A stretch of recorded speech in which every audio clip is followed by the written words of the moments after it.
আজি অসম চাহ জনজাতি ছাত্ৰ সন্থাৰ শোণিতপুৰ জিলা সমিতি, বিশ্বনাথ জিলা সমিতি আৰু নগাঁও জিলা সমিতিৰ উদ্যোগত আজি এই ধৰ্ণা কাৰ্যসূচী পালন কৰিছোঁ। আজি এবিকা জন চনাবিলত আমি আচলতে এই গণতন্ত্ৰৰ ওপৰত আমাৰ চাহ জনজাতিৰ আস্থা নোহোৱা হৈছে। আমি অসম চাহ জনজাতি ছাত্ৰ সন্থাই 1947 চনৰ পৰাই আমি জন্ম লগ্নৰ পৰাই গণতান্ত্ৰিকভাৱে আন্দোলন কৰি আহিছোঁ।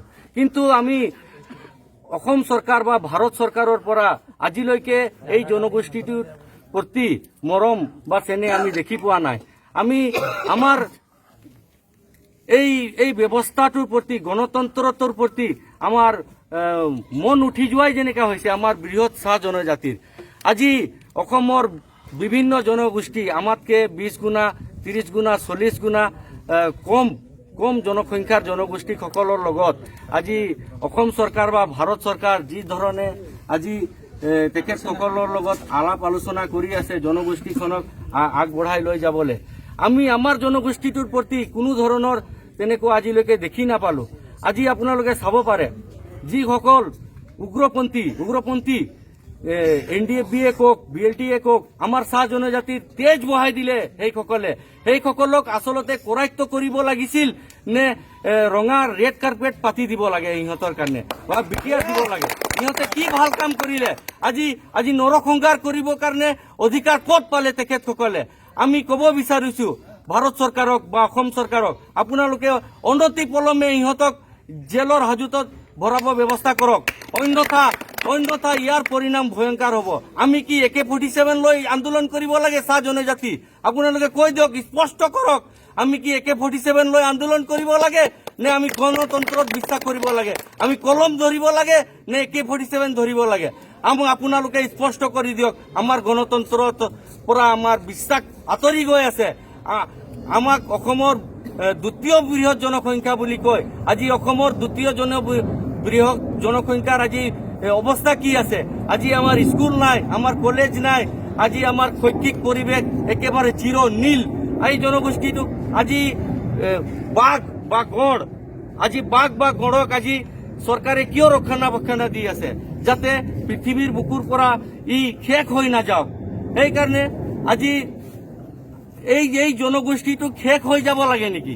এই জনগোষ্ঠীটো বচাবৰ কাৰণে আজি চৰকাৰে কি পদক্ষেপ লৈছে তেখেতসকলে স্পষ্ট কৰক। আৰু আমি বিজেপিৰ যিবোৰ নীতি আদৰ্শ, তেখেতসকলে আমাক যি ধৰণে প্ৰলোভন দি আছে, আজি 2 টকীয়া চাউল বা ফ্ৰী চাউল বা চেনি, আমাক এইবোৰৰ প্ৰয়োজন নাই। আমাক পাৰ্মানেণ্ট সলিউশ্যন দিয়ক। কাৰোবাক 2000 টকা দিলে, 5000 টকা দিলে জনগোষ্ঠীটো আগবাঢ়ি নাযায়। আমাক পাৰ্মানেণ্ট সলিউশ্যন দিয়ক। আমাক যদি দিবই আছে আমাৰ জনজাতিকৰণ দিয়ক। আমাৰ যি অধিকাৰ, আমাৰ প্ৰাপ্য, আমি প্ৰাপ্য বিচাৰিছো। তেখেতৰ ঘৰৰ বস্তু বিচৰা নাই। আমাক জনজাতিকৰণৰ ব্যৱস্থা কেলে দিয়া নাই আজিলৈকে? আমি চৰকাৰক সকীয়াই দিব বিচাৰিছো। যদি আপোনালোকে এই চাহ জনগোষ্ঠীৰ সমস্যাবোৰ সমাধান নকৰে, চাহ জনগোষ্ঠীৰ লগত নবহে, আমাৰ চাহ জনগোষ্ঠী চুক্তি এটা যদি নকৰে, আপোনালোকক ইয়াৰ পৰিণাম ভুগিব লাগিব। আৰু আমি কোনো AK-47 বা বেলেগ পদ্ধতিৰে নিদিম।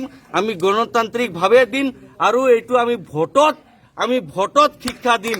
আমাৰ চাহ জনগোষ্ঠীৰ কি আজি পাৱাৰ আছে, আজি দ্বিতীয় বৃহৎ জনসংখ্যা বুলি কয়, আপোনালোকে ইয়াৰ প্ৰত্যুত্তৰ ভোটত গম পাব। আগন্তুক 2021 নিৰ্বাচনত গম পাব। মই সকীয়াই দিছো, আমি ভোট বৰ্জন নকৰিম। আমি গণতান্ত্ৰিকভাৱে মতদান কৰিম, কিন্তু আমি তেখেতসকলক শিক্ষা দিম।